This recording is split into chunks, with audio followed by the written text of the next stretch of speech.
Benvenuto nella nostra fabbrica del latte.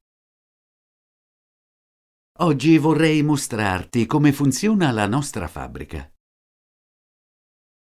Cosa succede qui alla catena di montaggio? È qui che vengono riempite le bottiglie di latte. Vengono pulite, riempite e sigillate automaticamente.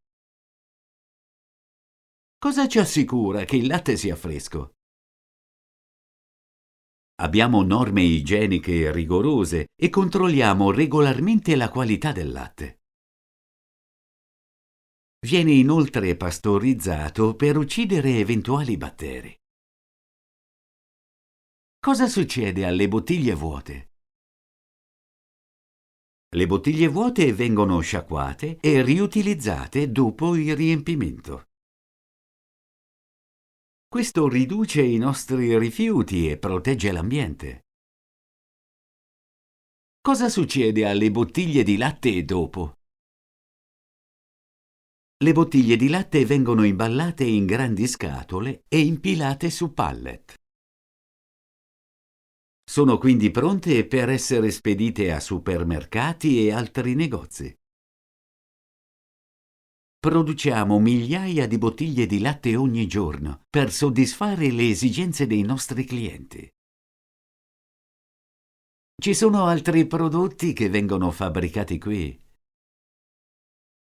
Sì, oltre al latte fresco, produciamo anche yogurt, formaggio ed altri prodotti caseari. La composizione e la lavorazione variano a seconda del prodotto.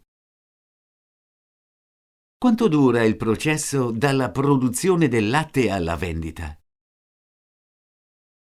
L'intero processo dura circa 2 o 3 giorni. Cosa succede se un prodotto non soddisfa gli standard di qualità? Il prodotto viene poi smistato e smaltito. Ci sono particolari precauzioni di sicurezza da osservare. Sì, abbiamo norme di sicurezza molto severe per evitare incidenti. Per quanto tempo si lavora qui? La nostra fabbrica lavora 24 ore su 24, a turni. Questo ci permette di garantire ai nostri clienti una disponibilità costante. Grazie mille per l'interessante tour. È stato un piacere mostrarti la nostra fabbrica. Se hai altre domande, non esitare a contattarmi.